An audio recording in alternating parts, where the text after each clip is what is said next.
Welcome to the Sarah Scoop Show. It's time to get the scoop with Sarah.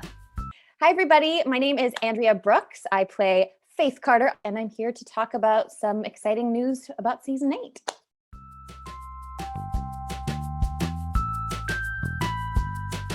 Faith took off to medical school. So I'm very excited to come back for season 8 because we're going to see Faith having finished school and coming back as a whole new person.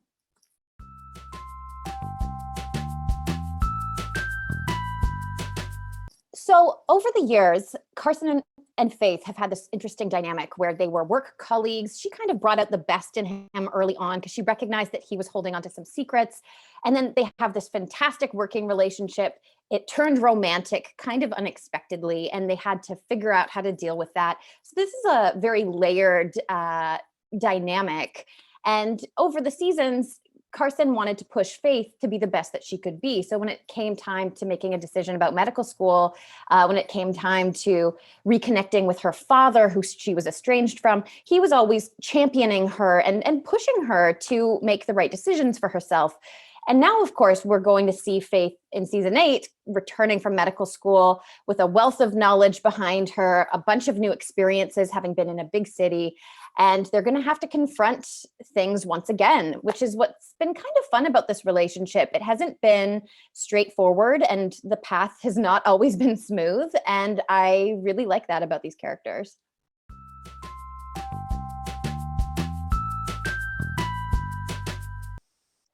So when it comes to a specific moment last season, between Faith and Carson particularly, that hits the nail on the head when it comes to their relationship.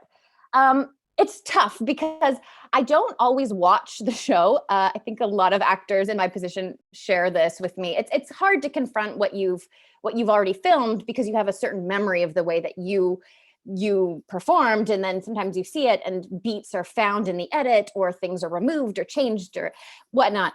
And I was so pregnant all of season 7 that every memory I have was just, how do I conceal my bump?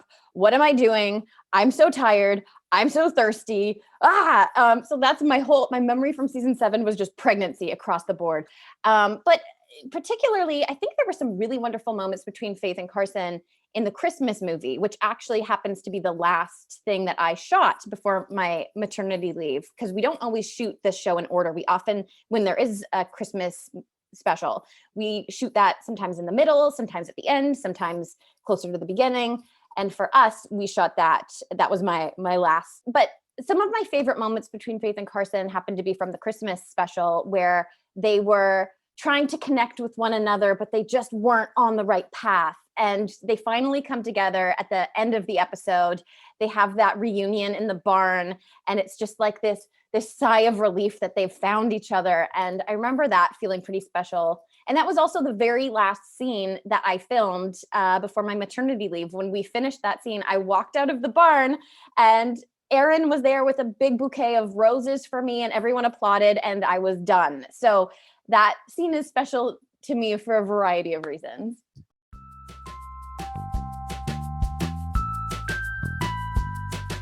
At the beginning of season 8, Faith journeys back into Hope Valley, and she has completed all of her medical courses that she needed to be accredited. So we're seeing her at it's kind of a fresh start, actually, for this character. And it was really exciting to kind of hit the reset button and really kind of see Faith as a full adult now doing what it is she was meant to do.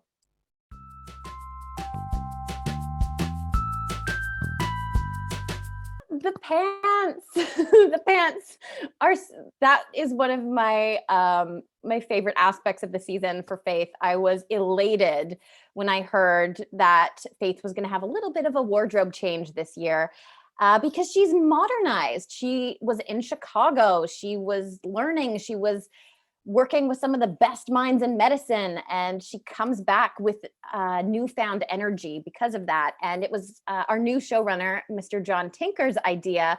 Why don't we have her ride into town wearing pants? And I just loved it. I was all for it.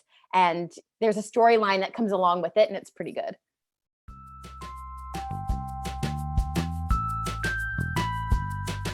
Ooh, this season was extremely exciting. There were a lot of moments where I would open a script and see something that I was just not expecting. Mr. Tinker, our new showrunner, came in with a ton of energy and a lot of respect for each and every character on this show. And he really wanted to do everyone justice. He wanted every character to really explore a bit of their backstory. He wanted people he wanted to do these characters justice, and I think that's so kind of him stepping into a show that's been around for a while.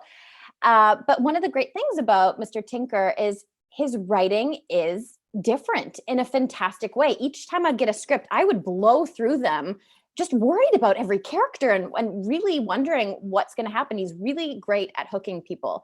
So there are endless moments and surprises this season on all fronts for all of the characters. But specifically for Faith, I think her return to town was pretty exciting. The way it was written was really fun. And also, in addition to that, Faith's very last scene of the season, I thought was quite beautiful and quite a nice nod to a number of things that will be explored throughout the season.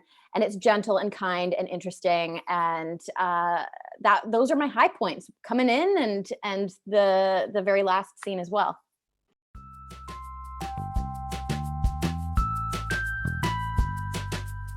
And we were one of the first shows back. So there was a lot of care and consideration taken into account when it came to COVID testing, making sure everyone was safe. We as a cast kind of made a group pact in a way.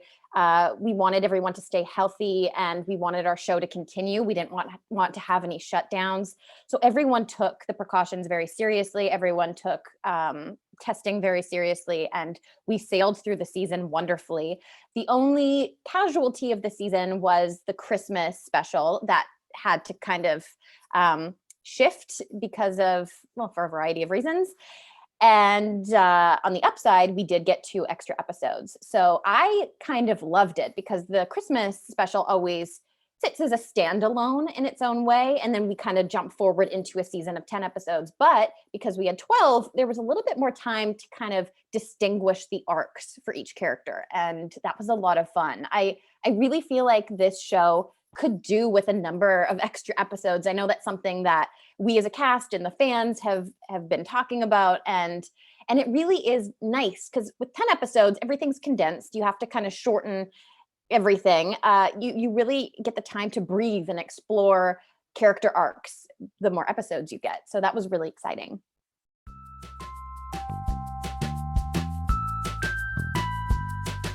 Ooh. One of the things I love about Faith is when we first encounter her as this small town nurse in Hamilton. Well, I guess Hamilton is kind of a mid-sized town, but we meet her in Hamilton. She's young, she's passionate about her job. She became a nurse because her mother was a nurse. And, she was in her early 20s. I myself, I think I was 25 when I started this show. And we've really gotten to see this character grow and confront her past and deal with conflict in an interesting way. We've got to see her chase her dreams quite literally. And it's really a gift to be able to grow alongside a character and to play a character for, what will be coming up on a decade. Whoa, that's making me feel very old. Is really interesting. And it's not something that a lot of characters are afforded the opportunity to get to do. So I don't take that lightly by any means, but I'm trying to think how I can best answer this question. I don't know. I love playing this character.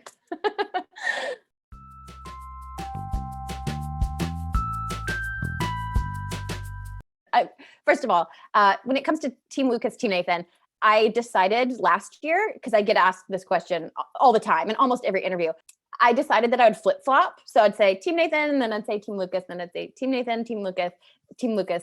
But I do like Kevin McGarry's response of Hickam. That's a wild card. So I might go Team Hickam. Why not?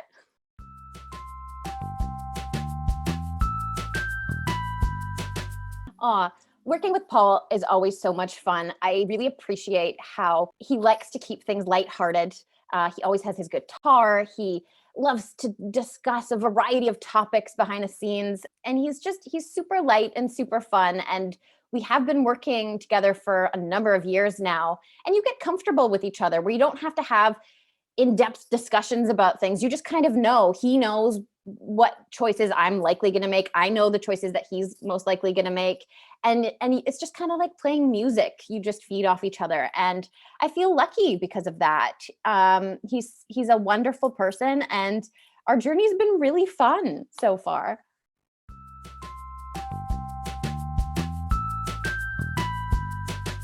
I do have a kind of fun audition story, and that is also a very great question. I love hearing people talk about their audition stories because everyone has such wild responses, and it's never what you would expect.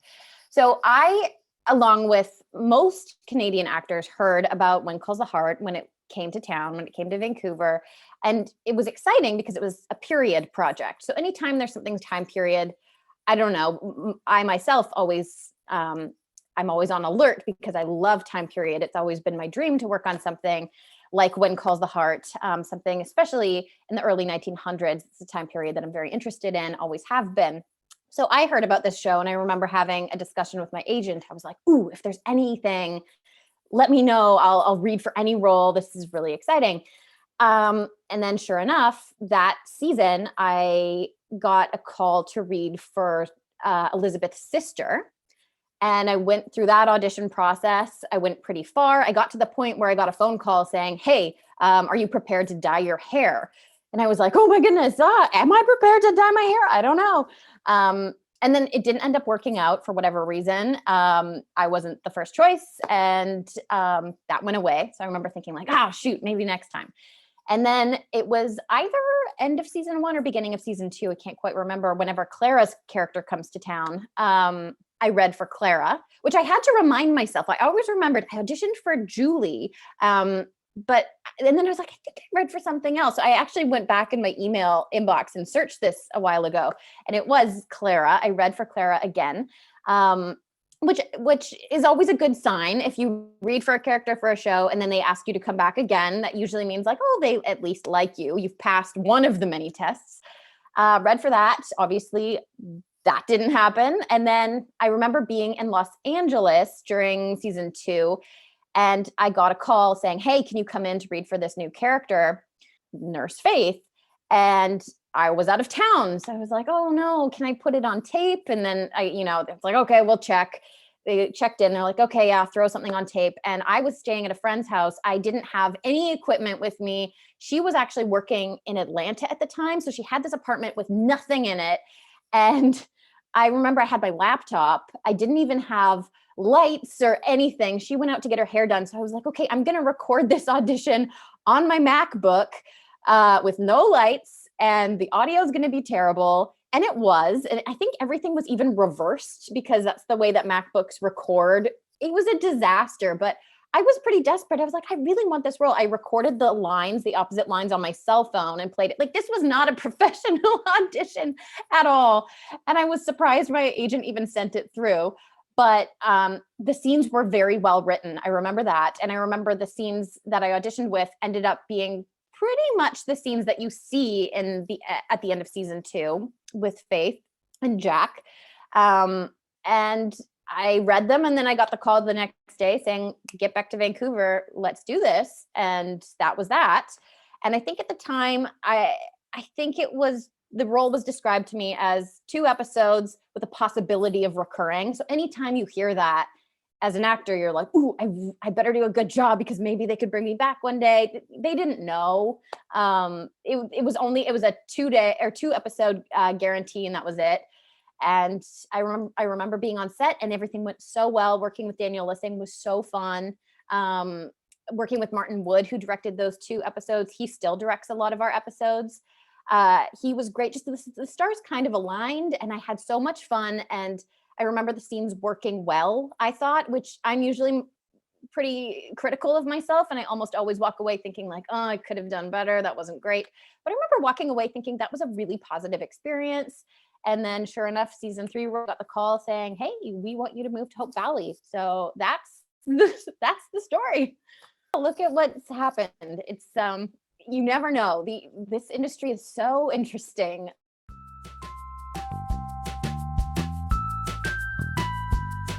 Favorite parts about playing Faith? That's tough. Oh my goodness, how do I answer this? I often, first of all, people usually ask me, what traits do you share with Faith? What do you have in common with her? And, there are certain things, I guess. Neither of us are particularly good at cooking. We're both pretty career driven and, really care about the community. I guess those are 3 aspects that I kind of share with Faith, I suppose. But one of the things I like about her is she is super sweet. She's super kind-hearted. She's always willing to lend a hand. She'd tear the shirt off her back for anybody. It doesn't matter who they are. And that's very admirable. But one of the things I actually like about her is she's got this deep-seated sass to her. There's a little something in there that I tried to play with a little bit more in season 8.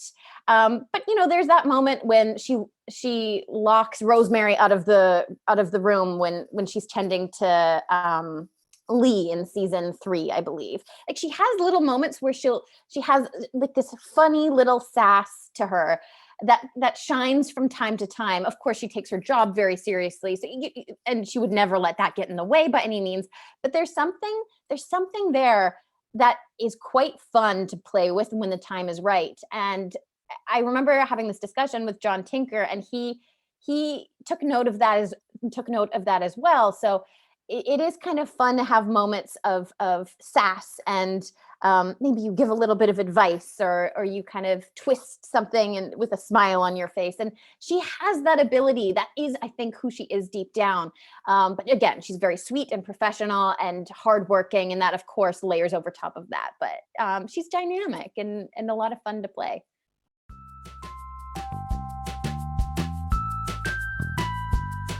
Actually, I just finished a movie on Vancouver Island. It's a romantic comedy, and it stars myself and this fantastic Canadian actor named Spencer Lord. And I implore you all to look him up. He is beyond lovely and so talented, and we had so much fun on this project. I don't have all the details yet when it comes to release and all that jazz, but it's called Fishing for Love. Obviously, it involves fishing. And we shot this little movie in a gorgeous little fishing town called Brentwood Bay on Vancouver Island. I had never been there before, but our crew took over this beautiful resort, and we were right on the water with all the boats and the seals. And we got to wake up every morning and shoot in this beautiful town. And it was such a highlight. It was just so much fun. It was such a fantastic way to start off 2021. So I've just wrapped that up, and I'm also writing right now. I've got a couple projects in the works that I'm working on. So that's a bit of a New Year's resolution for me, is I want to get back to writing. So we'll see where that takes me. And just keeping busy. And we've got One Calls the Heart coming up here in less than a week. So that's the scoop. Thank you for watching The Sarah Scoop Show. Head to sarahscoop.com for more.